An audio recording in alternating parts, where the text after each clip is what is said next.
Hello students, welcome to the YouTube channel of Science Zone. My name is Suman Pandey and this is the third video of chapter Chemical Reactions and Equation. In previous video, we already completed three types of chemical reactions. That was combination reaction, decomposition reaction and displacement reaction. Now, in today's video, we are going to cover a very important topic, that is redox reaction. It is the last type of chemical reaction that is in your syllabus. Along with this topic, we are also going to cover some other subtopics like oxidation reaction, reduction reaction, oxidizing agent, reducing agent, spectator ion, corrosion and rancidity. So let's start from our first topic, that is redox reaction. So redox word जो है, it is made up of two words, that is reduction and oxidation. redox को अगर आप separate लिखेंगे तो इसमें दो word हैं, फर्स्ट है रिडक्शन एंड सेकेंड वर्ड है ऑक्सीडेशन. सो हम लोग रेडॉक्स को पढ़ने से पहले we should understand what is reduction and what is oxidation reaction. So general जो डेफिनेशंस हैं ऑक्सीडेशन एंड रिडक्शन की वो हम लोग डिस्कस कर लेते हैं. आफ्टर दैट हम दोनों के बीच में डिस्टिंग्विश करेंगे. So what is oxidation? Oxidation means a reaction in which there is addition of oxygen और any non metallic element or removal of hydrogen or removal of metallic element, that is oxidation. इसके अलावा भी हम oxidation को हम बोल सकते हैं रिमूवल ऑफ इलेक्ट्रॉन, जो हम आगे डिस्कस करेंगे. Now what is reduction? Exactly oxidation का opposite, a reaction where there is addition of hydrogen और एडिशन ऑफ मेटालिक एलिमेंट और रिमूवल ऑफ ऑक्सीजन और removal of non metallic element और addition of electron, जो कि हम आगे डिस्कस करेंगे. सो ऑक्सीडेशन एंड रिडक्शन के वेरियस कॉन्सेप्ट्स होते हैं और ऑक्सीडेशन एंड रिडक्शन के अगर हम कॉन्सेप्ट्स की बात करें, there are 5 different concepts. So what is redox reaction? A redox reaction is a reaction where reduction and oxidation reaction both takes place simultaneously. आप यहाँ देख सकते हैं कि रेडॉक्स दो वर्ड्स के कॉम्बिनेशन से बना है. The first word is red and red means reduction. The second word is ox, that means oxidation. तो इससे हमें ये पता चलता है कि redox reaction actually reduction and oxidation का combination है. ऐसे सारे reactions जहाँ पे reduction and oxidation reaction दोनों साथ में अकर होते हैं, उन्हें हम redox की कैटेगरी में रख सकते हैं. So redox reaction समझने से पहले हमें basically reduction reaction and oxidation reaction को समझना पड़ेगा. और ये चैप्टर जो आप पढ़ रहे हैं, इसमें रेडॉक्स को मैंने सेपरेट वीडियो में इसलिए कवर किया है क्योंकि आप 11th में एक पूरा चैप्टर पढ़ने वाले हैं by the name of redox reaction. So आपको ये कॉन्सेप्ट अगर अभी से प्रॉपर्ली आता होगा तो it will be very beneficial for you in 11th. Okay, अब रिडक्शन एंड ऑक्सीडेशन जो टॉपिक है, इसके एक्चुअली दो कॉन्सेप्ट्स होते हैं. अभी दो कॉन्सेप्ट कौन से हैं? तो the first concept is classical concept. The classical concept is very old. ये क्लासिकल कॉन्सेप्ट के अंदर ऑक्सीडेशन एंड रिडक्शन के 4 डिफरेंट कंडीशंस हमें डिस्कस करनी है. और ये कॉन्सेप्ट इतने ज़्यादा यूजफुल नहीं है क्योंकि ये सभी टाइप के रेडॉक्स रिएक्शंस पे अप्लाई नहीं होते हैं. वो मैं अभी आगे आपके साथ डिस्कस करूंगा. और जो सेकंड कॉन्सेप्ट हमें पढ़ना है, that is modern concept. Modern concept actually depend करता है इलेक्ट्रॉन पे. और ये जो कॉन्सेप्ट है, इस कॉन्सेप्ट में हमें इलेक्ट्रॉन के गेन या लूज पे ध्यान देना है, जो कि हर एक रेडॉक्स रिएक्शन में पॉसिबल है. सो आपके पास रेडॉक्स रिएक्शन के अंदर ऑक्सीडेशन एंड रिडक्शन टॉपिक में टोटल 5 कॉन्सेप्ट्स हैं. फर्स्ट है क्लासिकल कॉन्सेप्ट. इस क्लासिकल कॉन्सेप्ट के अंदर 4 कैटेगरीज आपको स्टडी करनी है और मॉडर्न कॉन्सेप्ट के अंदर 1 कैटेगरी स्टडी करनी है. तो टोटल आप देखने जाएं तो आपके रिडक्शन एंड ऑक्सीडेशन के 5 डिफरेंट कंडीशंस हो सकती हैं. अब हम एक एक कंडीशन को सेपरेटली स्टडी करेंगे एज वेल एज उनके एग्जाम्पल्स को स्टडी करेंगे. तो चलिए पहले दोनों के बीच में डिफरेंस देख लेते हैं, the difference between reduction and oxidation. आप यहां देख सकते हैं ऑक्सीडेशन एंड रिडक्शन के डिफरेंसेस हम यहां पे कैटेगराइज किए हुए हैं. टोटल 5 पॉइंट्स हैं. तो चलिए फर्स्ट पॉइंट को डिस्कस करते हैं. ऑक्सीडेशन का क्या मीनिंग है? तो oxidation means addition of oxygen, यानी ऐसे सभी रिएक्शंस जहां पे आप देख सकते हैं कि आपके रिएक्टेंट के अंदर ऑक्सीजन ऐड हो रहा है, that type of reaction can be a oxidation reaction. Similarly किसी रिएक्शन के अंदर अगर आपके किसी कंपोनेंट में से ऑक्सीजन रिमूव हो रहा है, देन इट इज रिडक्शन. तो पहला पॉइंट जो है that is based on oxygen only. अगर किसी रिएक्शन में ऑक्सीजन ऐड हो रहा है, देन इट इज ऑक्सीडेशन. अगर ऑक्सीजन रिमूव हो रहा है, then it is reduction reaction. Now second point, removal of hydrogen, अगर किसी रिएक्शन में आपने किसी कंपोनेंट में हाइड्रोजन रिलीज होते हुए देखा, दैट मीन्स ऑक्सीडेशन। एंड इसका ऑपोजिट कॉन्सेप्ट है रिडक्शन का, ऐसे रिएक्शन जिसमें किसी कंपोनेंट में हाइड्रोजन ऐड हो रहे हैं, then it is reduction reaction. Third concept आपका ये बोलता है कि किसी भी रिएक्शन में अगर इलेक्ट्रोनेगेटिव एलिमेंट ऐड हो रहा है आपके किसी कंपोनेंट में। अब इलेक्ट्रोनेगेटिव एलिमेंट क्या है पहले मैं आपको समझा देता हूं।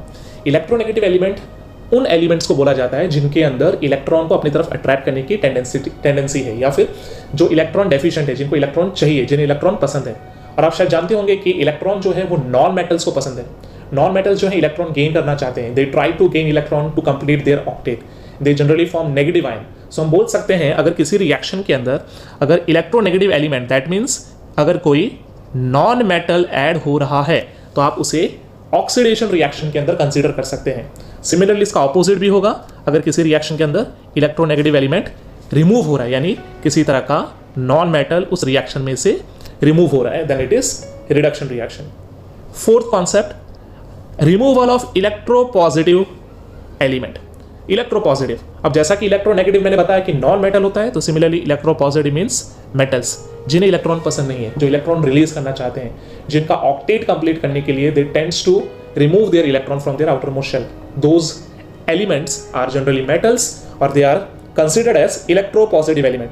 तो ऐसे रिएक्शन जिनमें कोई मेटल किसी कंपोनेंट में से रिमूव हो रहा है और उसके कारण रिएक्शन कंप्लीट हो रहा है, तो वो उन्हें ऑक्सीडेशन रिएक्शन बोल सकते हैं। सिमिलरली ऐसे रिएक्शन जिसमें इलेक्ट्रोपॉजिटिव एलिमेंट यानी किसी तरह का मेटल ऐड हो रहा है, तो हम उससे रिडक्शन रिएक्शन में काउंट कर सकते हैं। अब ये जो हमने 4 कॉन्सेप्ट अभी डिस्कस किए, ये 4 कॉन्सेप्ट जो हैं, ये कॉन्सेप्ट हैं हमारे क्लासिकल कॉन्सेप्ट, जो कि मैंने पहले डिस्कस किया। ये सारे कॉन्सेप्ट्स की कुछ लिमिटेशंस हैं, क्योंकि यहाँ पे आपने देखा कि oxygen, hydrogen, metal, non metal, आपको ये आइडेंटिफाई करना पड़ेगा। किसी रिएक्शन में अगर ऑक्सीजन नहीं है तो आप कैसे आइडेंटिफाई करेंगे कि ऑक्सीडेशन है या नहीं? तो आपको हाइड्रोजन ढूंढना पड़ेगा। अगर हाइड्रोजन नहीं है तो इलेक्ट्रोनेगेटिव एलिमेंट ढूंढना पड़ेगा, या फिर इलेक्ट्रोपॉजिटिव एलिमेंट ढूंढना पड़ेगा। यानी ये 4 फैक्टर में से कोई ना कोई फैक्टर अगर उसमें प्रेजेंट हो, तभी आपका ये रिएक्शन जो है इनमें से किसी कॉन्सेप्ट के साथ मैच होगा। अगर इनमें से कुछ नहीं है तो आपको आइडेंटिफाई करने में दिक्कत आ सकती है। This is classical concept of oxidation and reduction reaction. Now जो लास्ट कॉन्सेप्ट है दैट इज मॉडर्न कॉन्सेप्ट, जिसके अंदर हमें सिर्फ एक ही फैक्टर को स्टडी करना है, that is loss of electron और गेन ऑफ इलेक्ट्रॉन। अगर इलेक्ट्रॉन लॉस हुआ है, इलेक्ट्रॉन रिमूव हुआ है, तो हम उसे बोलते हैं ऑक्सीडेशन। और किसी रिएक्शन में इलेक्ट्रॉन ऐड हुआ है, गेन हुआ है, तब हम उसे बोलते हैं रिडक्शन। अब ये कॉन्सेप्ट क्लासिकल नहीं है, ये मॉडर्न कॉन्सेप्ट है। इस कॉन्सेप्ट को हम बुलाते हैं मॉडर्न कॉन्सेप्ट। और ये कॉन्सेप्ट जनरली सभी रेडॉक्स रिएक्शन पे अप्लाई हो सकता है। व्हाई? क्योंकि आप जानते हैं कि हम जो चैप्टर पढ़ रहे हैं इसे बोलते हैं केमिकल रिएक्शन। अब केमिकल रिएक्शंस में एक्चुअली कौन पार्टिसिपेट करते हैं? आप जानते हैं कि केमिकल रिएक्शंस में एलिमेंट या फिर कंपाउंड, मॉलिक्यूल्स पार्टिसिपेट करते हैं। अब इन रिएक्शंस में होता क्या है? तो इन रिएक्शंस में आप जानते हैं कि एलिमेंट्स आपस में इसलिए कंबाइन होते हैं क्योंकि वो स्टेबल नहीं है। मैंने आपको शायद पहले बताया था कि किसी भी रिएक्शन में रिएक्शन तभी पॉसिबल है जब हमारा कंपाउंड या कोई भी एलिमेंट स्टेबल नहीं है। अगर वो स्टेबल नहीं है तो स्टेबल बनने की कोशिश करेंगे। स्टेबल होने के लिए आपको पता है क्या होना चाहिए? ऑक्टेट। ऑक्टेट मतलब आपका जो वैलेंस शेल है उसके अंदर टोटल 8 इलेक्ट्रॉन्स होने चाहिए। ये कॉन्सेप्ट जो ऑक्टेट का है वो एक साइंटिस्ट ने हमको दिया था जिसका नाम था लिविस। तो लिविस का बोलना है कि किसी भी एलिमेंट का अगर आउटर मोस्ट शेल अगर उसमें 8 इलेक्ट्रॉन कंप्लीट है तो इसका मतलब वो ऑक्टेट है और वो स्टेबल है, वो इनर्ट गैस की तरह बिहेव करेगा। अब जनरली हमारे जितने भी आसपास में एलिमेंट्स हैं उनमें ऑक्टेट कंप्लीट नहीं है। इनर्ट गैसेस 6 या 7 इनर्ट गैसेस है, आप जानते हैं, helium, neon, argon, krypton, xenon, radon. और उसके अलावा एक नया इनर्ट गैस जो है अभी हाल ही जो अभी इंट्रोड्यूस हुआ है, इसको मिलाकर हम गिनने जाएंगे तो हमारे टोटल 7 इनर्ट गैसेस हैं। अब इन इनर्ट गैसेस को अगर हम छोड़ देते हैं तो बाकी सारे एलिमेंट जो हैं वो अनस्टेबल है, बिकॉज उनका ऑक्टेट कंप्लीट नहीं है। अब ऑक्टेट कंप्लीट करने के लिए उनके पास 2 ही ऑप्शन हैं, या तो इलेक्ट्रॉन गेन करेंगे या तो लूज करेंगे। अब इलेक्ट्रॉन गेन या लूज करेंगे तो क्या होगा? या तो ऑक्सीडेशन होगा या तो रिडक्शन होगा। उसके अलावा एक और कॉन्सेप्ट आता है जिसमें इलेक्ट्रॉन शेयर करते हैं, वो भी आप इस साल पढ़ने वाले हैं in the chapter carbon and its compound. तो फिलहाल हम लोग रेडॉक्स की बात करते हैं। तो रेडॉक्स के अंदर हमारा जो रिडक्शन एंड ऑक्सीडेशन का कॉन्सेप्ट है, उसका जो लास्ट कॉन्सेप्ट है दैट इज मॉडर्न कॉन्सेप्ट। इसके हिसाब से किसी भी रिएक्शन में अगर इलेक्ट्रॉन लूज होता है तो then it is oxidation reaction, and किसी भी रिएक्शन में अगर इलेक्ट्रॉन ऐड होता है, गेन होता है, then it is reduction reaction. अब हम सभी टाइप के रिएक्शंस के एक एक करके एग्जांपल्स देखेंगे और उन एग्जांपल्स के अंदर ऑक्सीडेशन या रिडक्शन का जो फिनोमेना है वो हम उसमें स्टडी करेंगे। सो क्लासिकल कॉन्सेप्ट के अंदर हम ऑक्सीडेशन रिएक्शन के वेरियस कंडीशंस को स्टडी करने वाले हैं। तो क्लासिकल कॉन्सेप्ट के अंदर हम लोग फर्स्ट कॉन्सेप्ट स्टडी करेंगे दैट इज ऑक्सीडेशन। और ऑक्सीडेशन के अंदर आप जानते हैं टोटल 4 कंडीशंस हैं, तो हम सभी कंडीशंस को एक एक करके स्टडी करेंगे। तो फर्स्ट जो हमारा कंसेप्ट है that is addition of oxygen, यानी ऐसे सारे रिएक्शंस जहां पे हम लोग ऑक्सीजन ऐड करते हैं। अब इसमें एक एग्जांपल हम लोग देख लेते हैं। सपोज हमारे पास मैग्नीशियम है Mg, आप इसके अंदर ऑक्सीजन ऐड कर रहे हैं O2। Mg is in solid state, oxygen is gaseous state, और ये दोनों कंबाइन होंगे तो आपको मिलेगा 2MgO which is in solid state. अब इस रिएक्शन में आप देख सकते हैं कि मैग्नीशियम जो है इसके अंदर ऑक्सीजन जो है वो ऐड हो रहा है, तो हम ये बोल सकते हैं कि मैग्नीशियम का ऑक्सीडेशन हो रहा है। सिमिलरली एक और सिंपल सा रिएक्शन देखते हैं। जैसे आपके पास कार्बन है, दैट इज C कार्बन। अब कार्बन जो है वो सॉलिड फॉर्म में मिलता है। अगर आप जानते होंगे कि कार्बन जो है नेचुरली दो फॉर्म में मिलता है, one is graphite and another one is diamond. ये ग्राफाइट और डायमंड जो है कार्बन के एलोट्रॉप्स हैं, जिसके बारे में आप 4th चैप्टर में पढ़ेंगे। अब कार्बन के अंदर अगर हम ऑक्सीजन गैस को ऐड करें, दैट इज गैसियस स्टेट, अब ऐड करेंगे तो आपको मिलेगा CO2 which is also in gaseous state. अब यहाँ पे आप देख सकते हैं जो ऑक्सीजन है वो कार्बन में ऐड हो रहा है, इसका मतलब हम बोल सकते हैं कि कार्बन का ऑक्सीडेशन हो रहा है। तो ये जो कॉन्सेप्ट है, this is the first concept of classical concept, जिसके अंदर हम ऑक्सीडेशन रिएक्शन को स्टडी कर रहे हैं, जहाँ पे हमारे रिएक्टेंट में ऑक्सीजन ऐड हो रहा है। अब इसके सेकेंड कॉन्सेप्ट को स्टडी करते हैं। सेकेंड कॉन्सेप्ट जो हमारा आएगा that is removal of hydrogen, यानी रिएक्शन के अंदर हाइड्रोजन रिमूव होगा तो ऑक्सीडेशन रिएक्शन शो होगा। एग्जाम्पल हम देख लेते हैं। सपोज इसके अंदर हम फर्स्ट एग्जाम्पल कंसिडर करते हैं H2S प्लस Cl2। अब यहाँ देख सकते हैं इस रिएक्शन में 2HCl प्रोड्यूस हुआ एंड साथ में सल्फर रिलीज हुआ। अब इस रिएक्शन में आप देख सकते हैं कि जो H2S था इसमें से हाइड्रोजन रिलीज हो गया, यानी अकेला जो है सल्फर बच जाता है इस रिएक्शन में, यानी इस H2S में से हाइड्रोजन रिमूव हुआ, दैट मीन्स इसका ऑक्सीडेशन हुआ है। एक और एग्जांपल देख लेते हैं। जैसे फॉर एग्जांपल हमारे पास 4HI है, हाइड्रोजन आयोडाइड, इसके अंदर आपने ऑक्सीजन ऐड किया, तो आपने इसमें रिएक्टेंट के अंदर ऑक्सीजन ऐड करने के बाद प्रोडक्ट में आपको मिला 2H2O प्लस 2I2। अब यहाँ पे भी देख सकते हैं कि आपका जो रिएक्टेंट था, दिस रिएक्टेंट, इसमें से हाइड्रोजन जो है वो रिमूव हो गया। फाइनली आपके प्रोडक्ट में आयोडीन जो अकेला बचता है, दैट मीन्स इस कंपोनेंट का ऑक्सीडेशन हुआ। तो ये वाला जो क्लासिकल कॉन्सेप्ट था, जिसके अंदर ऑक्सीडेशन के लिए आपने क्या देखा कि ऑक्सीडेशन के लिए रिएक्शन के अंदर हाइड्रोजन रिमूव हो रहा था। नाउ इसका थर्ड कॉन्सेप्ट हम देखते हैं। नाउ थर्ड कॉन्सेप्ट जो है it is addition of electronegative element, या जिसको आप नॉन मेटल भी बोल सकते हैं। तो हमारा जो थर्ड कॉन्सेप्ट है that is addition of electronegative element, या फिर जिसकी जगह मैंने आपको बताया था कि आप नॉन मेटल याद रखिए, वो ज़्यादा ईजी रहेगा कि रिएक्शन में नॉन मेटल ऐड हो रहा है। इसके अंदर भी एग्जाम्पल हम देख सकते हैं। तो चलिए एक एग्जाम्पल हम देख लेते हैं। फर्स्ट आपके पास Fe है, Fe आप जानते हैं मेटल है, इसके अंदर आपने सल्फर को ऐड किया। अब सल्फर जो एक नॉन मेटल है, या फिर आप जिसको जानते हैं इलेक्ट्रोनेगेटिव एलिमेंट है ये। अब सल्फर जैसे रिएक्शन में ऐड होगा तो आपको प्रोडक्ट में मिलेगा FeS। तो आप यहाँ देख सकते हैं जो Fe है हमारा, इसके अंदर नॉन मेटल जो है वो ऐड हुआ है, इसका मतलब आप बोल सकते हैं कि Fe का ऑक्सीडेशन हुआ है। एक और एग्जाम्पल हम देख लेते हैं। जैसे आपके पास टिन है, दैट इज Sn। अब इसके अंदर आप क्लोरीन ऐड कर रहे हैं। अब क्लोरीन जो एक नॉन मेटल है, एक इलेक्ट्रोनेगेटिव एलिमेंट है। अब जब क्लोरीन को आप ऐड करेंगे Sn के अंदर, तो आप जानते हैं कि Sn का ऑक्सीडेशन होगा। इस कारण से जो आपको प्रोडक्ट मिलेगा वो मिलेगा SnCl2। तो यहाँ दोनों ही रिएक्शंस में आपने देखा कि आपके रिएक्टेंट के अंदर नॉन मेटल्स ऐड हुए, इसलिए इस रिएक्टेंट का ऑक्सीडेशन हुआ है। नाउ लास्ट कैटेगरी जो हमारी फोर्थ कैटेगरी है that is removal of electropositive element, या फिर जिसको हम लोग बोल सकते हैं मेटल्स, यानी हमारी फोर्थ कैटेगरी है रिमूवल ऑफ इलेक्ट्रोपॉजिटिव एलिमेंट, या फिर सिंपल अगर आपको याद रखना है तो आपके रिएक्शन में मेटल रिमूव होगा। अब इसके अंदर भी हम एग्जांपल्स देख लेते हैं। चलिए फर्स्ट एग्जांपल हम कंसीडर करते हैं potassium iodide, that is 2Ki। इसके अंदर हम लोग क्लोरीन ऐड कर रहे हैं और हमें प्रोडक्ट में 2KCl मिल रहा है एंड साथ में आयोडीन रिलीज हो रहा है। तो आप यहाँ देख सकते हैं कि आपका जो कंपोनेंट 2Ki था, इसमें पोटेशियम जो है वो मेटल है। अब ये मेटल जो है यहाँ से रिमूव हो चुका, देख सकते हैं। जब ये KCl बना तो एक्चुअली इस आयोडीन में से K रिमूव हो गया, दैट मीन्स इस कंपोनेंट का आपका ऑक्सीडेशन हो रहा है। सिमिलरली एक और एग्जांपल हम देख लेते हैं। एग्जांपल में हम फिर से पोटेशियम आयोडाइड लेते हैं Ki 2 मोल्स, इस बार हम इसको ऐड कर रहे हैं H2O2, that is hydrogen peroxide. तो आपको प्रोडक्ट में मिल रहा है 2KOH एंड साथ में आपका I2 रिलीज हुआ। अब यहाँ पे भी सेम कॉन्सेप्ट है। आप देख सकते हैं आपका जो ये पूरा कंपोनेंट था, इस कंपोनेंट के अंदर पोटेशियम जो था वो आपका मेटल था। अब ये पोटेशियम मेटल आयोडीन कंपोनेंट से अलग हो गया। देखिए यहाँ पे आयोडीन अकेला हो गया, इसका मतलब इस पूरे कंपोनेंट का ऑक्सीडेशन हुआ है। तो ये जो 4 टाइप थे, इन चारों टाइप्स में आपने addition of oxygen, removal of hydrogen, addition of electronegative element and removal of electropositive element, इनमें आपने ऑक्सीडेशन रिएक्शंस को स्टडी किया। अब इन्हीं 4 कॉन्सेप्ट्स को हम लोग स्टडी करेंगे, बट इस बार हम स्टडी करेंगे इन डिफरेंट कंडीशन जहाँ पे रिडक्शन रिएक्शन स्टडी होगा। तो चलिए रिडक्शन रिएक्शन को स्टडी करते हैं। नाउ रिडक्शन रिएक्शन के अंदर हमारी जो फर्स्ट कैटेगरी आएगी, the first category is removal of oxygen. तो फर्स्ट कैटेगरी हमारी है that is removal of oxygen, यानी इस बार रिएक्शन ऐसा होगा जिसमें ऑक्सीजन रिमूव हो रहा है। चलिए इसका भी एक एग्जांपल देख लेते हैं। तो फर्स्ट एग्जांपल हम देख लेते हैं कॉपर ऑक्साइड, CuO।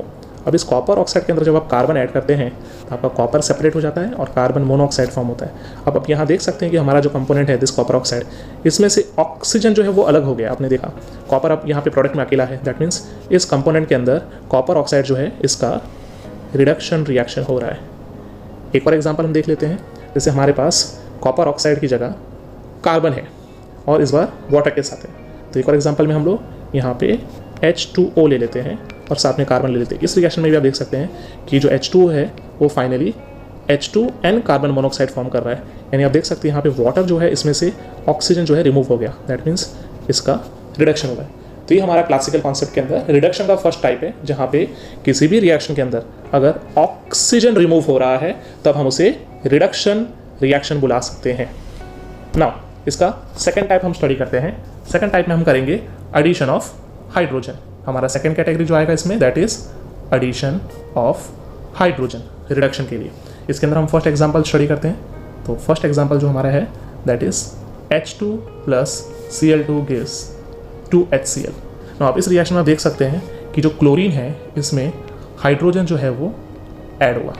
इसका मीन्स ये जो क्लोरीन है इसका रिडक्शन होगा। सिमिलरली एक और एग्जांपल हम देख लेते हैं।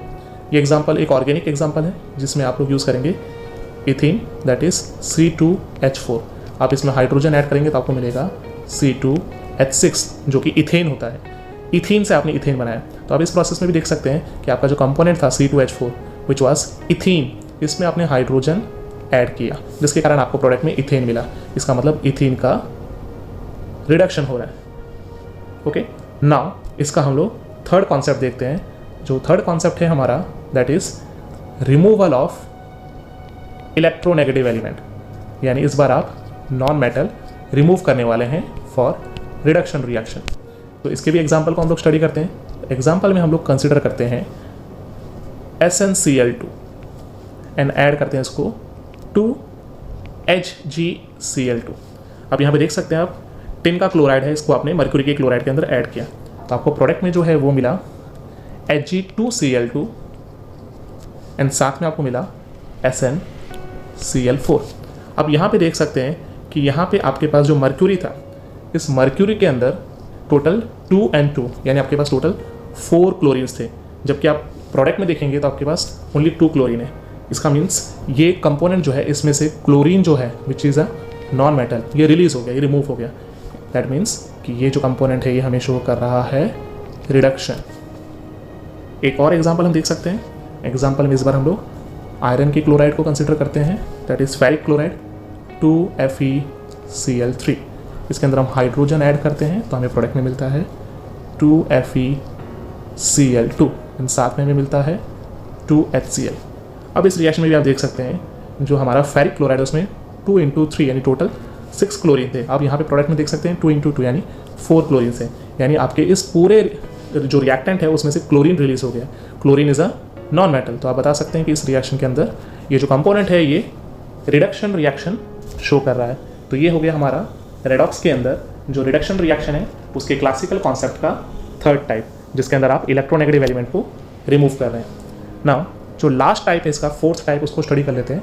फोर्थ टाइप में हम पढ़ने वाले हैं एडिशन ऑफ इलेक्ट्रोपॉजिटिव एलिमेंट, जिसको आप मेटल मान सकते हैं। यानी इस बार आपके रिएक्शन में मेटल ऐड होगा और ये क्लासिकल कॉन्सेप्ट का लास्ट टाइप है जो कि रिडक्शन रिएक्शन को शो कर रहा है। इसके अंदर भी एक एग्जांपल हम कंसिडर करते हैं। एग्जांपल में फिर से हम लोग मर्क्यूरी का क्लोराइड लेते हैं दैट इज HgCl2। अब इसके अंदर हम फिर से Hg ऐड कर रहे हैं। Hg है, आप जानते हैं कि इट इज़ अ मेटल, यानी आप इस कंपोनेंट में मेटल को ऐड कर रहे हैं। यानी मेटल ऐड होगा तो क्या बनेगा आपके प्रोडक्ट में? तो आपके प्रोडक्ट में आपको मिलेगा फिर से Hg2Cl2, यानी आपके इस कंपोनेंट के अंदर रिडक्शन रिएक्शन हुआ है क्योंकि इसमें मेटल ऐड हो रहा है। सिमिलरली एक और एग्जांपल हम देख सकते हैं। तो एग्जांपल में हम कॉपर को कंसिडर करते हैं, कॉपर के क्लोराइड को। तो आप देख सकते हैं यहाँ पर रिएक्शन में CuCl2, इसके अंदर हम लोग Cu ऐड कर रहे हैं। अब जो Cu है दैट इज़ आवर मेटल। अब इस मेटल को हम इस कंपोनेंट में ऐड कर रहे हैं कॉपर क्लोराइड के अंदर, जिसको हम लोग क्यूप्रस क्लोराइड बोल सकते हैं। अब ये जो CuCl2 है, इसके अंदर जब Cu ऐड हुआ तो आपको प्रोडक्ट में क्या मिला? तो प्रोडक्ट में आपको मिला Cu2Cl2, यानी आपका जो क्यूप्रिक क्लोराइड था वो क्यूप्रस क्लोराइड में बदल गया, यानी आपके इस कंपोनेंट के अंदर कॉपर मेटल ऐड हुआ। यानी हम बोल सकते हैं कि यहाँ पे जो क्यूप्रिक क्लोराइड है उसका रिडक्शन हो रहा है। तो ये आपके 4 टाइप्स थे, जिसमें आपने addition of oxygen, addition of hydrogen, addition of electronegative element, addition of electropositive element, removal of hydrogen या रिमूवल ऑफ ऑक्सीजन, ये जो कॉन्सेप्ट्स हैं इनको डिफरेंट कंडीशंस में रिडक्शन एंड ऑक्सीडेशन रिएक्शंस के लिए स्टडी किया विद एग्जांपल्स। नाउ हम ऑक्सीडेशन एंड रिडक्शन रिएक्शन के मॉडर्न कॉन्सेप्ट को स्टडी करेंगे, यानी जो मॉडर्न कॉन्सेप्ट है रेडॉक्स का, उसमें ऑक्सीडेशन एंड रिडक्शन को कैसे डिफाइन करते हैं। तो मॉडर्न कॉन्सेप्ट के अंदर हमें पता है कि हमारे पास 2 ही प्रिंसिपल्स हैं। ऑक्सीडेशन के लिए हमारे पास इलेक्ट्रॉन जो है वो रिमूव होना चाहिए, और रिडक्शन के लिए हमारे पास प्रिंसिपल ये है कि हमारे जो रिएक्शन है उसमें इलेक्ट्रॉन ऐड होना चाहिए। तो अभी हम सारे रिएक्शंस जहाँ पे भी ऑक्सीडेशन होगा वहाँ पे हम क्या देखेंगे? इलेक्ट्रॉन रिमूव हो रहे हैं, और जहाँ पे भी रिडक्शन का कॉन्सेप्ट होगा वहाँ पे इलेक्ट्रॉन ऐड हो रहे हैं। तो चलिए एग्जांपल्स को स्टडी करते हैं। तो एग्जांपल में फर्स्ट एग्जांपल हम देखते हैं, जैसे कि हमारे पास सोडियम है Na। आप सब जानते हैं कि जो सोडियम है एक मेटल है, और जैसा कि मैंने बताया था कि मेटल क्या करते हैं, वो इलेक्ट्रॉन लूज करते हैं। तो सोडियम जो है वो Na+ बना रहा है, साथ में उसमें से एक इलेक्ट्रॉन रिलीज़ हो रहा है। अब ये एक इलेक्ट्रॉन जो है रिलीज़ हुआ, इसलिए इस एक इलेक्ट्रॉन के रिमूवल के कारण हम बोल सकते हैं कि जो सोडियम है उसने ऑक्सीडेशन किया है। सिमिलरली इसके सामने रिडक्शन का एक एग्जांपल देखते हैं। रिडक्शन के एक एग्जांपल में हम कंसिडर करते हैं कि हमारे पास क्लोरीन है Cl2, it is a molecule of chlorine. अब इस क्लोरीन मॉलिक्यूल के अंदर मैंने 2 इलेक्ट्रॉन्स ऐड किए। अब हम जानते हैं क्लोरीन एक नॉन मेटल है, इसका इलेक्ट्रॉनिक कन्फिगरेशन आप जानते हैं 287 है, लास्ट में 7 इलेक्ट्रॉन्स हैं। 8 इलेक्ट्रॉन्स के लिए उसे 1 इलेक्ट्रॉन की नेसेसिटी है। तो यहाँ पे 2 क्लोरीन से तो मिलकर 2 इलेक्ट्रॉन्स ले सकते हैं, तो दे विल फॉर्म 2Cl-। तो आप यहाँ देख सकते हैं कि इस रिएक्शन के अंदर जो क्लोरीन मॉलिक्यूल था उसने 2 इलेक्ट्रॉन्स ऐड किए, गेन किए। हम बोल सकते हैं कि हमारा जो क्लोरीन है it is actually doing reduction reaction. तो ये हो गया आपका फर्स्ट एग्जाम्पल। ओके, अब सेकंड एग्जाम्पल हम स्टडी करते हैं। सेकंड एग्जाम्पल में हम लोग जिंक को कंसिडर करते हैं। Zinc is also a metal. अब जिंक जो है ये Zn जो कि अपना न्यूट्रल फॉर्म है, एलिमेंटल फॉर्म है, उससे Zn+2 बना। और आप जानते हैं कि कितने इलेक्ट्रॉन रिलीज होंगे, क्योंकि उसने 2 इलेक्ट्रॉन रिलीज़ किए हैं, इसीलिए उस पर पॉजिटिव 2 चार्ज है।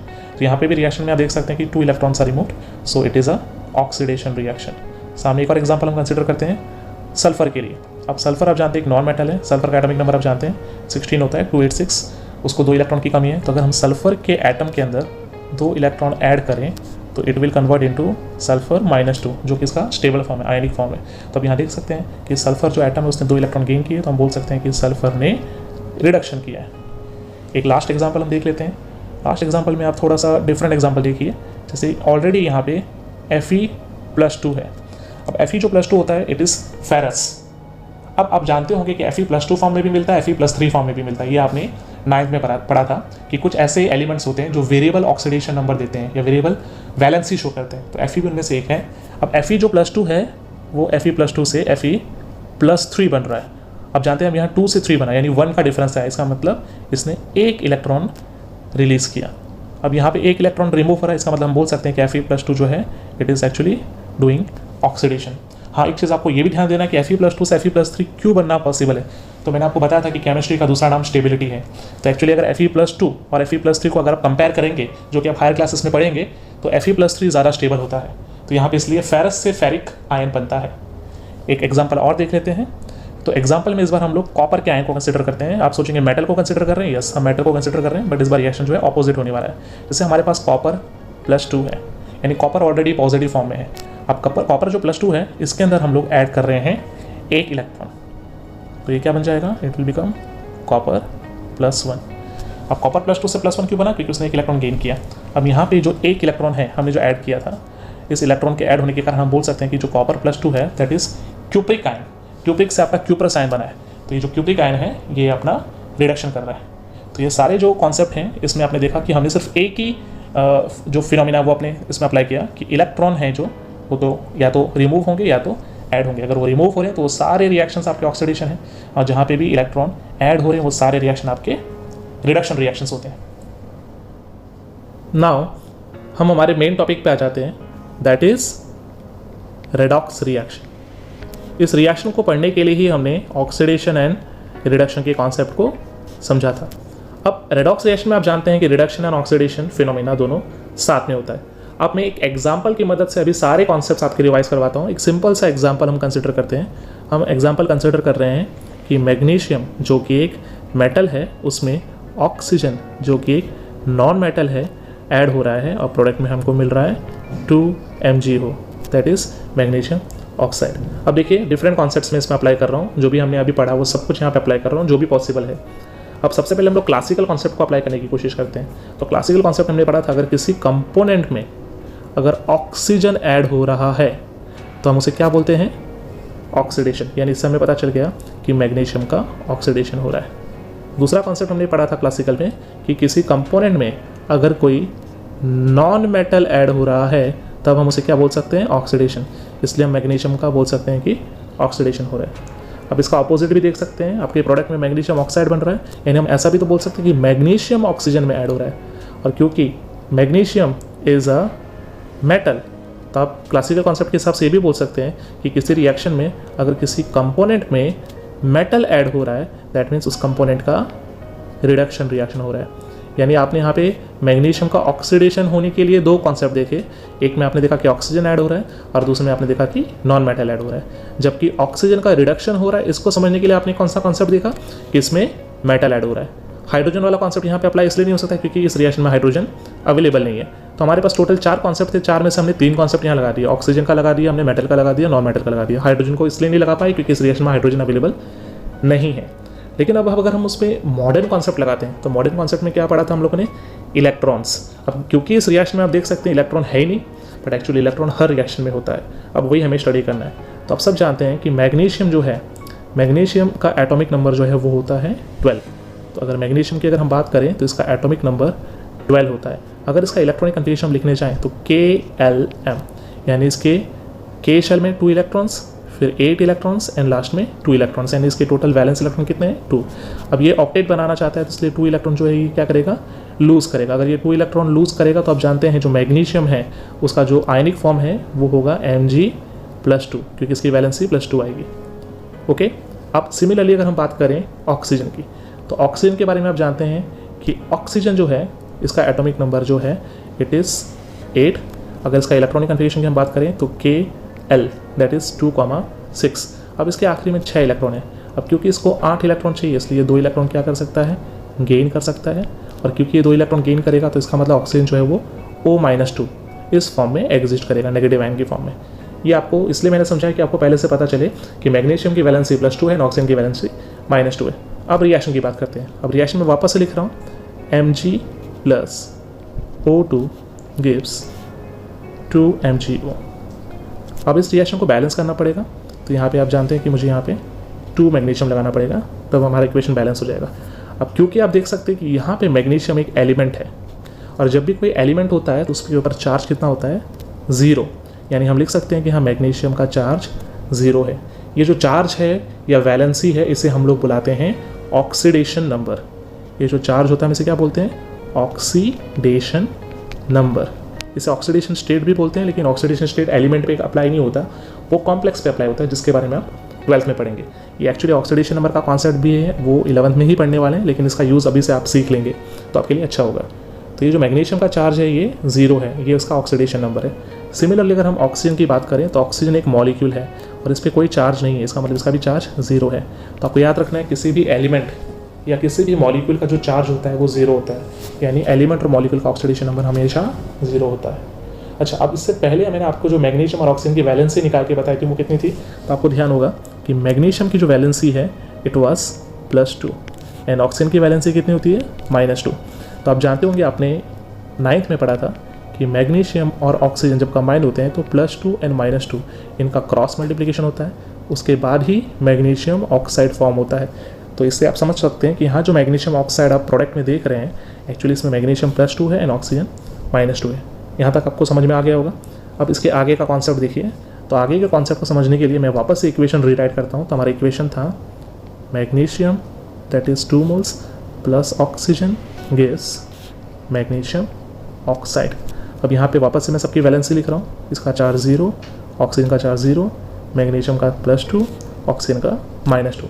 अब हम देखेंगे कि चार्ज में क्या चेंज आया। तो अब यहाँ देख सकते हैं कि जो मैग्नीशियम है वो 0 से +2 हुआ और जो ऑक्सीजन है वो 0 से -2 हुआ।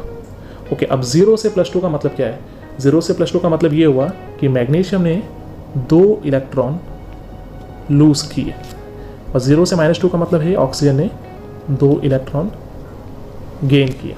अब रेडॉक्स के कॉन्सेप्ट में आपने पढ़ा है कि रिडक्शन रिएक्शन में क्या होता है, इलेक्ट्रॉन गेन होते हैं एंड ऑक्सीडेशन में इलेक्ट्रॉन लूज होते हैं। अब क्योंकि यहाँ पे मैग्नीशियम ने 2 इलेक्ट्रॉन लूज किए, दैट मीन्स इसका ऑक्सीडेशन हो रहा है, और क्योंकि ऑक्सीजन ने 2 इलेक्ट्रॉन गेन किए, इसका मतलब इसका रिडक्शन हो रहा है। तो ये है आपका मॉडर्न कॉन्सेप्ट, जिस कॉन्सेप्ट में आपने सिर्फ इलेक्ट्रॉन्स को कंसिडर किया। आपने ऑक्सीजन, मेटल, नॉन मेटल या हाइड्रोजन के कॉन्सेप्ट को यहाँ पे अप्लाई नहीं किया।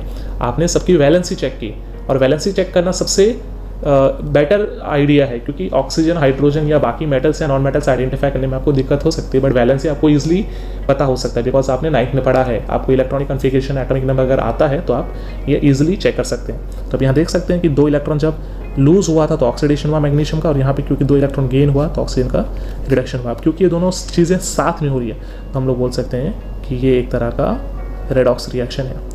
आप यहाँ पे आपने रेडॉक्स में ऑक्सीडेशन पढ़ लिया, रिडक्शन पढ़ लिया।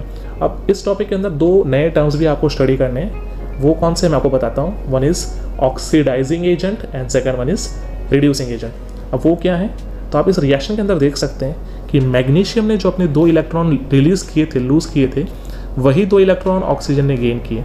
यानी ऑक्सीजन ने क्या किया, मैग्नीशियम के इलेक्ट्रॉन को गेन किया। यानी मैं बोल सकता हूँ कि इलेक्ट्रॉन जो है, 2 इलेक्ट्रॉन यहाँ से मैग्नीशियम से ऑक्सीजन के ऊपर गया, तो जो स्पीशी इलेक्ट्रॉन देता है उसका ऑक्सीडेशन होता है और उसे हम बुलाते हैं रिड्यूसिंग एजेंट। तो रिड्यूसिंग एजेंट क्या हुए, जिन सब्सटेंस का, जिन स्पीशीज़ का किसी भी रिएक्शन में ऑक्सीडेशन होता है हम उन्हें बुलाते हैं रिड्यूसिंग एजेंट। सिमिलरली आप देख सकते हैं ऑक्सीजन ने इलेक्ट्रॉन गेन किए, तो ऑक्सीजन ने इलेक्ट्रॉन गेन किए, इसी कारण से मैग्नीशियम इलेक्ट्रॉन दे पाया। अगर ऑक्सीजन सामने इलेक्ट्रॉन लेने के लिए रेडी नहीं था तो मैग्नीशियम इलेक्ट्रॉन लूज नहीं कर पाता। यानी एक तरह से हम ये भी कह सकते हैं कि मैग्नीशियम के ऑक्सीडेशन को सक्सेसफुल बनाने के लिए ऑक्सीजन इलेक्ट्रॉन गेन किए। तो यहाँ पे जो ये ऑक्सीजन है, ये ऑक्सीजन कहलाया जाएगा ऑक्सीडाइजिंग एजेंट। यानी ऑक्सीडाइजिंग एजेंट वो होते हैं जिनका रिडक्शन होता है, और रिड्यूसिंग एजेंट वो होते हैं जिनका ऑक्सीडेशन होता है। यानी आपका जो फिनोमिना है ये एग्जैक्टली ऑपोजिट है। तो आप क्या लिख सकते हैं, तो आप यहाँ लिख सकते हैं कि इस रिएक्शन में अगर हम देखने जाएँ 2Mg + O2 गिव्स 2MgO। तो अभी हमारे पास 4 जो टर्म्स हैं वो कौन कौन से हैं। पहला, ऑक्सीडेशन किसका हुआ, तो हम जानते हैं यहाँ ऑक्सीडेशन किसका हुआ, मैग्नीशियम। रिडक्शन किसका हुआ, तो हम जानते हैं रिडक्शन हुआ था O2 का। और यहाँ पे रिड्यूसिंग एजेंट कौन होगा, तो ये भी सेम, जिसका ऑक्सीडेशन हुआ था। यानी मैग्नीशियम का ऑक्सीडेशन हुआ था इसलिए मैग्नीशियम कहलाया जाएगा रिड्यूसिंग एजेंट, और O2 का रिडक्शन हुआ था इसलिए O2 कहलाया जाएगा ऑक्सीडाइजिंग एजेंट। अब यहाँ पे ध्यान से देखिएगा, मैग्नीशियम का ऑक्सीडेशन हुआ इसलिए मैग्नीशियम कहलाया जाएगा रिड्यूसिंग एजेंट, और ऑक्सीजन का रिडक्शन हुआ इसलिए ऑक्सीजन कहलाया जाएगा ऑक्सीडाइजिंग एजेंट। यानी आपको सिर्फ इतना याद रखना है, एक रेडॉक्स रिएक्शन में जिस कंपोनेंट का, जिस स्पीशी का, जिस एटम का, जिस मॉलिक्यूल का, जिस आयन का ऑक्सीडेशन होता है वो ऑक्सीडेशन के टाइम पे रिड्यूसिंग एजेंट कहलाया जाता है।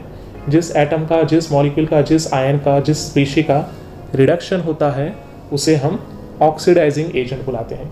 तो आपके क्वेश्चंस में आपको oxidation, reduction, oxidising agent and reducing agent identify करने के लिए पूछा जाएगा, तो आप इस तरह से आइडेंटिफाई कर सकते हैं।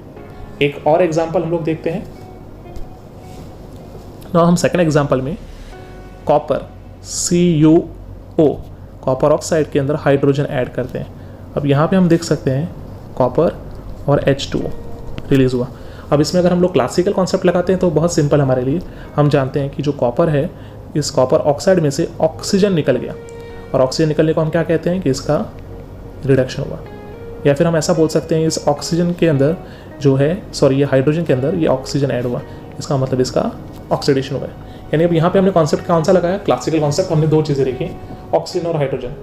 लेकिन अगर हम मॉडर्न कॉन्सेप्ट को अप्लाई करें तो फिर हमें ऑक्सीडेशन नंबर देखना पड़ेगा।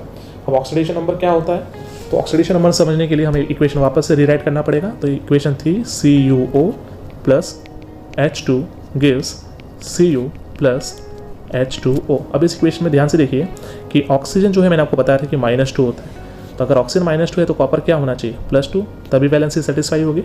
ओके, अब हाइड्रोजन एक मॉलिक्यूल है, मैंने आपको बताया कि मॉलिक्यूल का चार्ज क्या होता है, 0। यहाँ पे कॉपर एक एलिमेंट है तो उसका चार्ज क्या होगा, 0। यहाँ पे ऑक्सीजन का चार्ज कितना होगा, वहाँ भी -2 था तो यहाँ भी -2 होगा। और यहाँ पे हाइड्रोजन का चार्ज क्या होगा, क्योंकि हाइड्रोजन ऑक्सीजन की वैलेंसी को सेटिस्फाई कर रहा है, इसलिए हाइड्रोजन का +1 होना चाहिए। अब +2 कैसे होगा, क्योंकि 2 आइटम्स हैं तो 2 मल्टीप्लाइड बाई +1, अब जाके ये +2 होगा। अब इस कॉन्सेप्ट के अंदर हम सबके बीच में कंपेयर करेंगे। अभी हम यहाँ देख सकते हैं कॉपर जो था +2 से 0 हुआ। अब ये 0 +2 से तब बन सकता है जब उसने 2 इलेक्ट्रॉन गेन किए होंगे। अब इलेक्ट्रॉन गेन कर रहा है, दैट मीन्स इसका क्या हो रहा है, रिडक्शन। और सिमिलरली यहाँ पे हाइड्रोजन अगर आप देख सकते हैं कि हाइड्रोजन 0 से +1 हुआ। अब क्योंकि यहाँ 2 हाइड्रोजन थे तो एक्चुअली 2 × +1 यानी +2 होगा। अब ये कब पॉसिबल है, जब ये 2 आइटम्स हाइड्रोजन के 2 इलेक्ट्रॉन्स लूज़ करेंगे, और इलेक्ट्रॉन लूज़ करने को हम क्या बोलते हैं, ऑक्सीडेशन। अब ये हमारा मॉडर्न कॉन्सेप्ट है, इलेक्ट्रॉन का कॉन्सेप्ट, जहाँ पे हमारे ऑक्सीडेशन रिएक्शन के अंदर इलेक्ट्रॉन लूज़ हुआ, रिडक्शन के अंदर इलेक्ट्रॉन गेन हुआ। अब जैसा कि अभी हमने बताया था कि जिनका रिडक्शन होता है वो क्या कहलाए जाएंगे, वो कहलाए जाएंगे ऑक्सीडाइजिंग एजेंट, और जिनका ऑक्सीडेशन होता है वो क्या कहलाए जाएंगे, रिड्यूसिंग एजेंट। सो इस रिएक्शन के अंदर ऑक्सीडेशन किसका हुआ, तो ऑक्सीडेशन हाइड्रोजन का हुआ, इसलिए it is reducing agent. Reduction किसका हुआ, तो रिडक्शन आपका कॉपर ऑक्साइड का हुआ, दैट इज़ ऑक्सीडाइजिंग एजेंट। और जिन्हें हम ऑक्सीडाइजिंग एजेंट बोलते हैं उन्हें हम ऑक्सीडेंट भी बोल सकते हैं, ऑक्सीडाइजिंग एजेंट को ऑक्सीडेंट भी बोलते हैं, और रिड्यूसिंग एजेंट को हम लोग रिडक्टेंट भी बोलते हैं। तो आपके पास 2 नाम हैं, या तो आप ऑक्सीडेंट बोलें या ऑक्सीडाइजिंग एजेंट बोलें, या तो आप रिडक्टेंट बोलें या तो आप रिड्यूसिंग एजेंट बोलें। ओके, अब इसमें एक इंटरेस्टिंग चीज़ और मैं आपको बता देता हूँ। आप यहाँ पे एक ऐसे भी एलिमेंट को देख सकते हैं, ऑक्सीजन, जिसका लेफ्ट हैंड साइड में -2 चार्ज है, राइट हैंड साइड में भी -2 चार्ज है। इसका मतलब अगर हम इसकी बात करें तो देयर इज़ नो चेंज। इस रिएक्शन के अंदर ऑक्सीजन के अंदर कोई चेंज नहीं आया। तो जो स्पीशी रेडॉक्स रिएक्शन में है, यानी पार्टिसिपेट तो कर रही है, लेकिन उसके वैलेंसी में कोई चेंज नहीं आता, उसके चार्ज में कोई चेंज नहीं आता, उस स्पीशी को हम एक स्पेशल नाम से बुलाते हैं, हम उसे बुलाते हैं स्पेक्टेटर आयन। वैसे स्पेक्टेटर का अगर आप मीनिंग देखेंगे तो इट इज़ ऑडियंस, इसका मीनिंग होता है ऑडियंस। यहाँ पे ऑक्सीजन एक ऑडियंस है जो कि पूरा शो देख रही है, रेडॉक्स रिएक्शन को ऑब्जर्व कर रही है, बट खुद कोई चेंज नहीं कर रही है। आप जानते हैं किसी भी शो के अंदर जो ऑडियंस होती है वो पार्टिसिपेट नहीं करती है, वो सिर्फ शो को एंजॉय करती है, देखती है। तो यहाँ पे भी रेडॉक्स रिएक्शन का जो शो चल रहा है, इस शो के अंदर कॉपर जो है इसने अपना ऑक्सीडेशन नंबर चेंज किया, हाइड्रोजन है इसने चेंज किया, बट जो ये ऑक्सीजन था ये एक ऐसा स्पीशी था इस पूरे रिएक्शन के अंदर जिसने अपना ऑक्सीडेशन नंबर में कोई चेंज नहीं किया, इसलिए हम इसे क्या बुलाते हैं, स्पेक्टेटर आयन। यानी आपसे अगर आपके पास कोई रिएक्शन है रेडॉक्स रिएक्शन में, आप टोटल 5 स्पीशीज ढूंढ सकते हैं। फर्स्ट स्पीशी जो होगा जिसका ऑक्सीडेशन हो रहा है, सेकंड स्पीशी होगा जिसका रिडक्शन हो रहा है, तीसरा स्पीशी ऑक्सीडाइजिंग एजेंट जो कि रिडक्शन वाली स्पीशी ही कहलाई जाएगी, चौथा स्पीशी होगा रिड्यूसिंग एजेंट जो कि ऑक्सीडेशन कर रहा होगा, और लास्ट स्पीशी जो है वो है स्पेक्टेटर आयन जिसका रेडॉक्स रिएक्शन में कोई रोल नहीं है, जो कि सिर्फ एज अ ऑडियंस रिएक्शन में पार्टिसिपेट कर रही है। और आपको मैं ये बता देता हूँ कि स्पेक्टेटर आयन जो है ये सभी रिएक्शंस में अवेलेबल हो ऐसा पॉसिबल नहीं है। कुछ रिएक्शंस में स्पेक्टेटर आयन होते हैं, वहाँ पे आप उसको आइडेंटिफाई कर सकते हैं। चलिए मैं एक और एग्जांपल आपको शो करता हूँ जहाँ पे oxidation, reduction, oxidising agent, reducing agent and spectator ion सब अवेलेबल है। बहुत ही सिंपल सा एग्जांपल है। सपोज आपके पास Fe है, इसको आपने कॉपर सल्फेट में ऐड किया। आप जानते हैं ये सिंगल डिस्प्लेसमेंट रिएक्शन का एग्जांपल है। अब इसके अंदर आपको मिलेगा FeSO4 और साथ में आपकी जो रिलीज होगा वो कॉपर होगा। यहाँ पे कॉपर पीपीटी बनाएगा, इसलिए उसको आप प्रेसिपिटेशन रिएक्शन भी बोल सकते हैं। यहाँ पे कॉपर सल्फेट जो है ब्लू कलर से फेरस सल्फेट जो है ग्रीन कलर बनाएगा, तो आप जानते हैं इस रिएक्शन में कलर भी चेंज होगा। यानी आपने जो भी कॉन्सेप्ट पढ़े थे वो सारे यहाँ पे अप्लाई हो रहे हैं। ओके, अब इस रिएक्शन के अंदर हम बात करते हैं Fe, इसका ऑक्सीडेशन नंबर कितना होगा। आपको मैंने बताया था कि एलिमेंट का ऑक्सीडेशन नंबर 0 होता है, तो पहले एलिमेंट का लिख दीजिए, ये ऑक्सीडेशन नंबर इसका 0 है। मैं ब्रैकेट में क्यों लिख रहा हूँ, क्योंकि ये सिंगल स्पीशी है। ब्रैकेट में लिखने का फायदा ये होता है कि आप हमेशा ब्रैकेट में एक सिंगल स्पीशी का ऑक्सीडेशन नंबर लिख सकते हैं, और ब्रैकेट के बाहर आप मल्टीप्लाई कर सकते हैं कि कितने एटम्स हैं। जैसा कि पीछे मैंने हाइड्रोजन के लिए किया था, मैंने बीच में ब्रैकेट में +1 लिखा था और मल्टीप्लाई बाई 2 किया था। ओके, अब यहाँ पे भी कॉपर का ऑक्सीडेशन नंबर क्या होगा, क्योंकि कॉपर एक एलिमेंट है तो ऑक्सीडेशन नंबर 0 होगा, तो हमने पहले एलिमेंट्स का लिख दिया। ओके, अब सल्फर की बात करते हैं। अब सल्फर और ऑक्सीजन दो अलग अलग एलिमेंट हैं, लेकिन क्योंकि आप जानते होंगे, आपने 9th में पढ़ा कि सल्फेट SO4 पूरा एक आयन है, it is poly atomic ion. इस पूरे यूनिट का चार्ज -2 होता है, ये आपने पढ़ा है। सल्फेट, सल्फाइड, कार्बोनेट, बोरेट, ये सब आपने 9th में पढ़ा है, तो आपको थोड़ा उसका यूज़ करना पड़ेगा। और यहाँ पे भी SO4 जो है इसका पूरे का -2 होगा। आप इंडिविजुअली करने जाएंगे तो भी मिलेगा, बस जो आपका प्रोसेस है थोड़ा कॉम्प्लिकेट हो जाएगा। इससे बेटर है कि आप डायरेक्टली आयंस का जो ऑक्सीडेशन नंबर होता है वो याद रखिए, और आपने 9th में पढ़ा हुआ है, आपको सिर्फ एक बार रिवाइज करना है। तो अब यहाँ पे आप देख सकते हैं सल्फेट दोनों केसेस में -2 है। अब उसके हिसाब से आपका मेटल भी शो करेगा, क्योंकि सल्फेट -2 है तो कॉपर कितना होगा, +2। सिमिलरली यहाँ पे Fe कितना होगा, +2। अब चलिए चेंज इन ऑक्सीडेशन नंबर को देखते हैं। तो Fe का 0 से +2 हुआ, और अगर हम बात करें कॉपर की तो इसका +2 से 0 हुआ। तो आप यहाँ पे चेंज देख सकते हैं, क्योंकि 0 से +2 हुआ यानी इंक्रीज़ हुआ, यानी इसका मतलब ये ऑक्सीडेशन हुआ, और अगर +2 से 0 हुआ इसका मतलब ये रिडक्शन कर रहा है। तो आपके पास दोनों स्पीशीज़ जो हैं उनमें से Fe जो है आपका ये कर रहा है ऑक्सीडेशन, और ये कॉपर सल्फेट जो पूरा है उसका रिडक्शन हो रहा है। आप सोचेंगे कॉपर सल्फेट का पूरे का नहीं हो रहा है, इसमें सिर्फ कॉपर का हो रहा है। यस, या तो आप लिख सकते हैं कॉपर, लेकिन आप कॉपर लिखेंगे तो भी गलत होगा, आपको लिखना पड़ेगा कॉपर +2। तो मैं आपको बताता हूँ कि इनको कैसे लिखना है। अब चलिए, अब इनके अंदर जो जो चीज़ें हमने देखी उनमें से Fe का ऑक्सीडेशन हुआ, कॉपर सल्फेट या कॉपर +2 का रिडक्शन हुआ, और यहाँ पे एक और स्पीशी है जिसको आप जानते हैं SO4 -2, जो दोनों केसेस में सेम ऑक्सीडेशन नंबर शो कर रहा है। There is no change. आप जानते हैं क्या बोलते हैं, इसे हम बोलते हैं स्पेक्टेटर आयन। चलिए, अब इसके अंदर क्या क्या ढूंढना है हमको, तो हमको ढूंढना है कि हमारा ऑक्सीडेशन कौन कर रहा है। तो ऑक्सीडेशन आप जानते हैं कौन कर रहा है, Fe। ओके, रिडक्शन कौन कर रहा है, तो रिडक्शन में आप दो चीज़ें लिख सकते हैं, या तो आप लिखिए कॉपर सल्फेट आपका पूरा का पूरा स्पीशी, या फिर आप इंडिविजुअली स्पीशी के अंदर के आयन को स्पेसिफाई करना चाहते हैं तो आपको लिखना पड़ेगा कॉपर +2, क्योंकि अकेला कॉपर नहीं है, उसके अंदर कॉपर +2 है। अब क्योंकि Fe जो है इसका ऑक्सीडेशन हो रहा है, इसका मतलब Fe ही कहलाया जाएगा हमारा रिड्यूसिंग एजेंट, या जिसको आप बुला सकते हैं रिडक्टेंट। या फिर आप यहाँ जानते हैं कि रिडक्शन कॉपर सल्फेट कर रहा है या फिर कॉपर +2, इसको आप बुला सकते हैं ऑक्सीडाइजिंग एजेंट, या फिर जिसको आप बोल सकते हैं ऑक्सीडेंट। अब रहा एक और स्पीशी जिसको आप बुलाते हैं स्पेक्टेटर आयन। अभी स्पेक्टेटर आयन यहाँ पे कौन है, तो यहाँ पे आप जानते हैं स्पेक्टेटर आयन जो है वो है SO4 -2, जिसका ऑक्सीडेशन नंबर में कोई चेंज नहीं आया। तो ये हो गया रेडॉक्स का कॉन्सेप्ट। मुझे उम्मीद है कि आपको रेडॉक्स रिएक्शन समझ में आ गया होगा। रेडॉक्स रिएक्शन एक ऐसा रिएक्शन होता है जिसके अंदर ऑक्सीडेशन एंड रिडक्शन प्रोसेस दोनों साथ में चलते हैं। इन रिएक्शन के अंदर आप टोटल 5 जो टर्म्स है उनको स्टडी कर सकते हैं। एक आप ढूंढ सकते हैं कि किसका ऑक्सीडेशन हुआ, किसका रिडक्शन हुआ, कौन उसमें से ऑक्सीडाइजिंग एजेंट है, कौन उसमें रिड्यूसिंग एजेंट है, और सम रिएक्शंस ऐसे भी हैं जहाँ पे स्पेक्टेटर आयन प्रेजेंट है, तो आप स्पेक्टेटर आयन को भी आइडेंटिफाई कर सकते हैं। तो यहाँ पे आपका रेडॉक्स का कॉन्सेप्ट कंप्लीट होता है। अब हमारे नेक्स्ट टॉपिक की बात करते हैं, दैट इज कोरोजन। अब कोरोजन को डिफाइन कैसे करते हैं, it is very slow and study destruction of metal by the environment. ये बहुत सिंपल सा डेफिनेशन है। किसी भी मेटल का जो slow and study, slow means बहुत ही स्लो होता है ये प्रोसेस, स्टडी मतलब ये लगातार होता रहता है। ये स्लो और स्टडी डिस्ट्रक्शन मतलब जिससे हमारा मेटल डैमेज होता है, खराब होता है, इस प्रोसेस को हम लोग बोलते हैं कोरोजन। अब कोरोजन में जो 4 फैक्टर्स जो हैं रिस्पॉन्सिबल हैं वो कौन कौन से फैक्टर हैं, तो फर्स्ट फैक्टर जो आपने एनवायरनमेंट की बात की, इसके अंदर ही चारों फैक्टर्स आते हैं। इनमें फर्स्ट फैक्टर जो हमारा आता है दैट इज ऑक्सीजन, जो कि एटमॉस्फेयर में हमारे अवेलेबल है। ये ऑक्सीजन जो है ये ऑक्सीडेशन करता है मेटल का। सेकेंड फैक्टर जो हमारा काम आता है इसमें वो है मॉइस्चर। मॉइस्चर मतलब आप जानते हैं इट इज वाटर, H2O, जो कि हमारे एनवायरनमेंट में एटमॉस्फेयर में वाटर वेपर के फॉर्म में प्रेजेंट होता है। थर्ड फैक्टर जो आपका है वो है एसिड्स। अब ये एसिड्स भी आपके एनवायरनमेंट में प्रेजेंट है। आप जानते हैं एसिड रेन के बारे में आपने सुना होगा।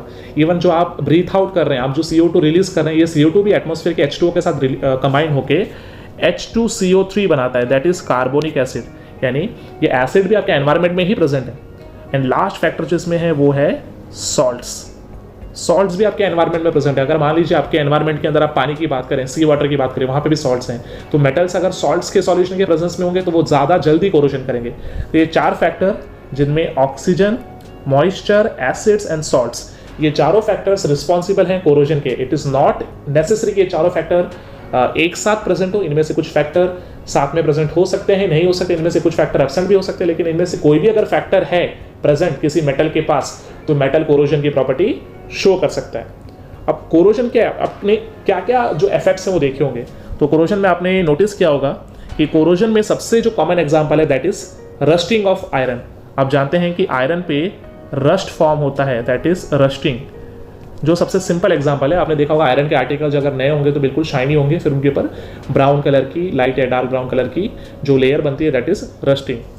सेकेंड आपने जो एग्जाम्पल नोटिस किया होगा वो आपने नोटिस किया होगा ग्रीनिश या ब्लूइश कलर के स्पॉट जो आपने देखे होंगे, ये होते हैं कॉपर ब्रास के आर्टिकल्स पे। ये जो ग्रीनिश या ब्लूइश कलर के जो ये स्पॉट्स होते हैं ये भी कोरोजन के ही कारण प्रोड्यूस होता है, और इसका एक स्पेशल नाम से बुलाते हैं, हम इसे बोलते हैं पैटिना, जो कि कॉपर या ब्रास में देखने को मिलेगा। जैसे आयरन की अगर हम बात कर रहे थे तो आयरन के अंदर ये जो रस्टिंग है ये फिनोमेना स्पेशली हम किसके लिए कर रहे थे, आयरन के लिए। तो वैसे ही ग्रीनिश जो हम कलर देख रहे हैं हम किसके लिए देख रहे हैं, कॉपर या फिर ब्रास जो है, ये ब्रास एक एलॉय है कॉपर और जिंक का, इनमें हम देख सकते हैं। तीसरा आप जो इसमें एक फैक्टर देख सकते हैं जो आप कोरोजन में स्टडी करेंगे वो है आपका जो शाइन है या फिर जो अपीयरेंस है वो डल हो जाता है। जैसे बात करते हैं हम एल्यूमिनियम की, तो एल्यूमिनियम के आर्टिकल जो होते हैं उनका जो लस्टर होता है, उसका जो शाइन होता है वो डल हो जाता है। ये डल जो मैं बात कर रहा हूँ, मैं किसकी बात कर रहा हूँ, एल्यूमिनियम आर्टिकल्स की। आप कोई नया एल्यूमिनियम का आर्टिकल खरीदेंगे तो बिल्कुल शाइन ही होगा, बट आफ्टर सम टाइम वो डल हो जाएगा। तो that is also due to corrosion. And last जो है आप देख सकते हैं, ये आप फोर्थ जो है आप कंडीशन देख सकते हैं सिल्वर पे। जो सिल्वर के आर्टिकल्स होते हैं, चांदी होता है, उसके ऊपर ब्लैकिश लेयर बन जाती है, और ये जो ब्लैकिश लेयर है ये होता है due to formation of silver sulphide. वैसे तो सिल्वर बहुत ही लेस रिएक्टिव मेटल है, बट सल्फर जो कि पॉल्यूशन में प्रेजेंट है हमारे, ये ऑटोमोबाइल जो है हमारी या जो इंडस्ट्रीज हैं ये जो रिलीज करती हैं पॉल्यूटेंट्स, उनमें सल्फर होता है, और ये सल्फर जो है सिल्वर के साथ रिएक्ट करके सिल्वर सल्फाइड बनाता है जो कि ब्लैकिश कलर का होता है। तो ये सारे एग्जाम्पल जो मैंने डिस्कस किए सारे कोरोजन्स के हैं, रस्टिंग ऑफ आयरन या फिर ग्रीन या blue spots on copper and brass, या फिर एल्यूमिनियम की जो लेयर होती है शाइनी लेयर वो डल हो जाती है, या फिर ब्लैकिश लेयर हो जाती है सिल्वर के ऊपर, दिस इज कोरोजन। कोरोजन को एक हम सिंपल वर्ड से भी कई बार एक्सप्रेस करते हैं, दैट इज टार्निश।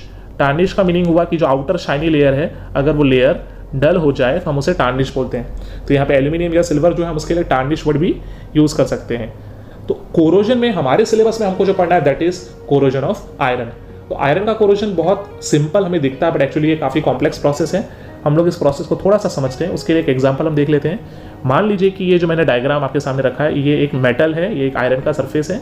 अब इस आयरन के सरफेस में क्या क्या हो रहा है मैं आपको बता देता हूँ। सबसे पहले बात करते हैं इस डायग्राम के अंदर, यहाँ पे आप सबसे पहले देख सकते हैं आयरन का आर्टिकल है। ये आयरन के आर्टिकल में क्या हो रहा है, Fe जो है इनिशियली Fe+2 बन रहा है और 2 इलेक्ट्रॉन रिलीज हो रहा है। आप जानते हैं कि इलेक्ट्रॉन रिलीज होना मतलब ऑक्सीडेशन।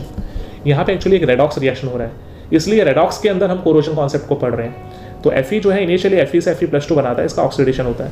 नाउ ये जो Fe जो +2 है ये फर्दर Fe+2 एक्वस फॉर्म में जाता है। ये एक्वस फॉर्म में कहाँ जा पाता है, क्योंकि यहाँ पे वाटर प्रेजेंट है। अब ये वाटर कहाँ से आता है, ये वाटर मॉइस्चर है जो एनवायरमेंट से आता है। अब ये Fe+2 जो है फर्दर ऑक्सीडाइज होकर Fe+3 बनाता है। अब Fe+3 क्यों, Fe+2 Fe+3 क्यों बनाता है, फेरस से फेरिक क्यों बनाता है, तो मैंने ऑलरेडी आगे डिस्कस किया है कि Fe+2 से Fe+3 जो है वो ज़्यादा स्टेबल है। तो सबसे पहले ये Fe से Fe+2 बनाता है, देन Fe+2 जो है देन Fe+3 बना लेता है, और फाइनली ऑक्सीजन के साथ कंबाइन होकर Fe2O3 बनाता है। अब ये Fe2O3 जो है एटमॉस्फेयर के जो मॉइस्चर है उसको एब्जॉर्ब कर लेते हैं और उसके साथ कंबाइन होकर जो रस्ट फॉर्मेशन करते हैं, this is brown colour component that is rust. अच्छा, ऑक्सीजन कहाँ से मिलता है, तो ऑक्सीजन इसको मिलता है एटमॉस्फेयर से। वाटर कहाँ से मिलता है, वो भी एटमॉस्फेयर से। और ये सारी चीज़ें मिल के हमारा रस्ट फॉर्मेशन होता है।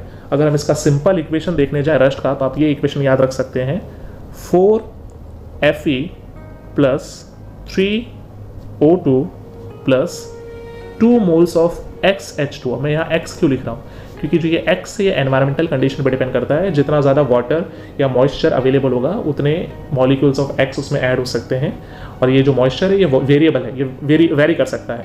अब इसके कॉम्बिनेशन से हमें जो प्रोडक्ट मिलता है दैट इज 2Fe2O3.XH2, यानी यहाँ पे भी XH2O साथ में कंबाइन होगा। अब यहाँ पे देख सकते हैं जो .XH2 लिखा है इसे हम लोग बोलते हैं वाटर ऑफ क्रिस्टलाइजेशन, यानी ये वाटर एक्चुअली इस सॉल्ट के अंदर एब्जॉर्ब हो रखा है। ये इसके अंदर रिएक्ट नहीं हो रहा है, ये इसके अंदर एब्जॉर्ब हो रहा है, that is water of crystallisation. और ये जो फॉर्मूला मैंने लिखा है finally, this 2Fe2O3.XH2, it is rust, ये रस्ट का फॉर्मूला है। तो आप ये जनरल इक्वेशन भी रस्ट के लिए लिख सकते हैं। अब हम कोरोजन के डिसएडवांटेजेस देख लेते हैं, क्योंकि कोरोजन से हमारा मेटल जो है वो डिग्रेड हो रहा है, डैमेज हो रहा है। तो ये हमारे लिए बेनिफिशियल तो नहीं है, ये हमारे लिए नुकसान करेगा। तो ये हमें कहाँ कहाँ पे नुकसान पहुँचाता है कोरोजन, उसके बारे में डिस्कस करते हैं। फर्स्ट डिसएडवांटेज हम लोग काउंट कर सकते हैं डैमेज ऑफ बिल्डिंग्स या डैम्स, व्हीकल्स, ब्रिजेस या अदर आयरन आर्टिकल्स। जहाँ भी आयरन यूज़ हुआ है, जहाँ पे भी कोरोजन हो सकता है, या आयरन के अलावा कोई दूसरा रिएक्टिव मेटल यूज़ हुआ है जिसमें कोरोजन हो सकता है, इन सभी जगहों पे कोरोजन जो है हमारे जो भी ऑब्जेक्ट हैं, आर्टिकल्स हैं, उनको डैमेज करता है। सेकेंड जो हमारा डिसएडवांटेज है, it destroys the durability of substance. Durability मतलब जो सब्सटेंस की स्ट्रेंथ है, ताकत है, उसको ये धीरे धीरे खत्म कर देता है, ये उनकी प्रॉपर्टी को डिस्ट्रॉय कर देता है। थर्ड डिसएडवांटेज हम बोल सकते हैं destroy the appearance, lustre, shine of the substance. जो भी हमारा ऑब्जेक्ट है उसकी जो शाइन है, उसका जो लुक है, अपीयरेंस है, वो उसे खराब कर देगा। ड्यू टू कोरोजन उसके ऊपर जो लेयर बनेगी वो उसके अपीयरेंस को खराब कर देगा। और लास्ट इसका डिसएडवांटेज हम देख सकते हैं शिप्स में या फिर मोटर बोट्स में, जो भी सी वाटर में हम यूज़ कर रहे हैं। मैंने आपको यहाँ पे डिस्कस करते समय बताया था कि कोरोजन का एक फैक्टर सॉल्ट भी है, और जो सॉल्ट्स होते हैं वो सी वाटर में प्रेजेंट होते हैं। तो वहाँ पे कोरोजन जो है, जो भी प्रोपेलर्स होते हैं या फिर जो भी शिप के पार्ट्स होते हैं, उनको वो डैमेज कर देते हैं। तो that is the disadvantage of corrosion. तो क्या हम कोरोजन को रोक सकते हैं? Yes, there are various methods जिससे हम कोरोजन को या तो रोक सकते हैं या तो उसके प्रोसेस को स्लो कर सकते हैं। तो उनमें से एक जो प्रोसेस है हमारा, that is by coating with paints. आप जानते हैं कि कोरोजन को रोकने के लिए हम लोग मेटल के आर्टिकल्स के ऊपर पेंट अप्लाई करते हैं, मेटालिक पेंट अप्लाई करते हैं, जिसके कारण हमारा जो मेटल का सरफेस है वो एटमॉस्फेयर पे एक्सपोज ना हो सके, ऑक्सीजन के साथ वो रिएक्ट ना कर सके। पेंट में हम लोग मेटालिक पेंट, इनेमल पेंट करते हैं, आजकल हम लोग पाउडर कोटिंग भी करते हैं मेटल्स पे। इससे हमारा जो सरफेस है वो ऑक्सीजन के कॉन्टैक्ट से दूर रहता है। Now second is by coating with oil and grease. आप जानते हैं कि जो भी हमारे जैसे साइकिल की चेन आती है हमारी, या फिर कई सारे टूल्स आते हैं मेटल्स के, उस पर हम लोग ऑयल या ग्रीस अप्लाई करते हैं। ऑयल या ग्रीस भी क्या करता है, वो हमारे मेटल के सरफेस को कवर रखता है और उस पर ऑक्सीजन के अटैक को रोकता है। तो ये भी एक तरीका है कोरोजन को रोकने का। थर्ड है बाय मेकिंग एलॉयज। अब एलॉयज जो आप जानते हैं कि एलॉयज जो है मिक्सचर है मेटल्स का, और एक्चुअली हमेशा एलॉय हम इसलिए बनाते हैं ताकि हम मेटल की प्रॉपर्टी को एनहांस कर सकें। जैसे अगर हम बात करें आयरन की, आयरन बहुत ही रिएक्टिव मेटल है, अगर हम इसे बाहर ओपन में रखेंगे तो ये कोरोजन करेगा, रस्टिंग करेगा। लेकिन अगर हम इसको एलॉय की फॉर्मेशन में कन्वर्ट करके स्टील बनाएं तो ये रिएक्ट नहीं करता। आप जानते हैं स्टील एटमॉस्फेयर के साथ रिएक्ट नहीं करता, इट इज़ पैसिव। तो हम लोग एलॉय भी बना सकते हैं जिससे हम लोग कोरोजन को रोक सकते हैं। फिर नेक्स्ट प्रोसेस इज गैल्वेनाइजेशन। अच्छा, गैल्वेनाइजेशन एक स्पेशल प्रोसेस है जिसपे हम लोग किसी रिएक्टिव मेटल के ऊपर जिंक की कोटिंग करते हैं। अब जब जिंक की हम कोटिंग करते हैं तो जिंक एक्चुअली खुद रिएक्टिव मेटल है, लेकिन यहाँ पे होता क्या है कि जिंक जो है वो आउटर लेयर बनाता है मेटल के ऊपर, और जिंक खुद रिएक्ट करता है और इनर लेयर वाले मेटल को प्रोटेक्ट करता है। तो यहाँ पे गैल्वेनाइजेशन जो है, हम लोग डैम्स वगैरह बनाते हैं तो उस पर जो मेटल यूज़ करते हैं, या फिर पाइप होती है तो हम लोग यूज़ करते हैं गैल्वेनाइज्ड पाइप। आजकल जो हमारे यूज्ड होते हैं कई सारे आर्टिकल्स, जैसे कि हमारे डोर नॉब्स वगैरह आते हैं घरों में, वो भी गैल्वेनाइज्ड होते हैं। Next is electroplating. अब इलेक्ट्रोप्लेटिंग और गैल्वेनाइजेशन में थोड़ा डिफरेंस है। गैल्वेनाइजेशन के ऊपर भी हम लोग देख सकते हैं कि हम प्रोटेक्टिव लेयर बनाते हैं जिंक की, और इलेक्ट्रोप्लेटिंग पे भी हम लोग प्रोटेक्टिव लेयर बनाते हैं। बट डिफरेंस ये है कि जब हम गैल्वेनाइजेशन करते हैं तो गैल्वेनाइजेशन में जिंक की लेयर बनाते हैं, और जिंक खुद एक रिएक्टिव मेटल है। अब ये रिएक्टिव मेटल क्या करता है, खुद रिएक्ट करता है और इनर लेयर को प्रोटेक्ट करता है। जबकि हमारा इलेक्ट्रोप्लेटिंग ऐसा होता है जिसमें हम लोग नॉन रिएक्टिव जो मेटल्स होते हैं, जैसे कि सिल्वर है, गोल्ड है, आप जानते हैं गोल्ड प्लेटेड या सिल्वर प्लेटेड जो कई सारी आर्टिकल्स आते हैं, उनमें क्या होता है कि अंदर का जो मेटल है, इनर मेटल है, वो रिएक्टिव होता है, लेकिन हम उसके ऊपर जो है लेस रिएक्टिव मेटल की प्लेटिंग कर देते हैं by the help of electricity. हम जिसके ऊपर प्लेटिंग करनी है हम उसे कैथोड बनाते हैं, और जिस मेटल का हमें प्लेटिंग करना है उसे हम एनोड बनाते हैं। और उनमें से इलेक्ट्रिसिटी जब हम पास करते हैं तो मेटल जो है वो डिकम्पोज होकर एनोड से कैथोड पे डिपॉजिट हो जाता है, इसे बोलते हैं इलेक्ट्रोप्लेटिंग। और इलेक्ट्रोप्लेटिंग जो है ये एक बेटर वे है कोरोजन को रोकने का। लास्ट जो मेथड हम डिस्कस करें दैट इज सैक्रिफाइसल पोटेंशियल। अब ये सैक्रिफाइसल प्रोटेक्शन जो है या पोटेंशियल जो है, ये क्या होता है आप जानते होंगे कि शिप्स जो होती है उनके जो प्रोपेलर्स होते हैं वो मेटल के बने होते हैं। अब जो शिप है वो सी वाटर पे चल रहा है, और sea water is a salt solution, और आप जानते हैं कि सॉल्ट सॉल्यूशन जो है वो कोरोजन को एनहांस करता है। तो ऐसे केसेस में जो प्रोपेलर्स होते हैं उनमें मैग्नीशियम के ब्लॉक्स आते हैं या समटाइम्स जिंक के ब्लॉक्स आते हैं, वो उसके साथ अटैच किए जाते हैं प्रोपेलर के साथ। अब इससे होता क्या है कि जो हमारा जो पूरा का पूरा जो कोरोजन प्रोसेस है उसमें जिंक या मैग्नीशियम जो है वो खुद अपना कोरोजन करता है and behaves as a anode. आप जानते होंगे कि कोरोजन में ऑक्सीडेशन एंड रिडक्शन दोनों होता है, तो जहाँ पे ऑक्सीडेशन होता है उस पार्ट को हम एनोड बोलते हैं, और जिस पार्ट में रिडक्शन होता है उसे हम कैथोड बोलते हैं।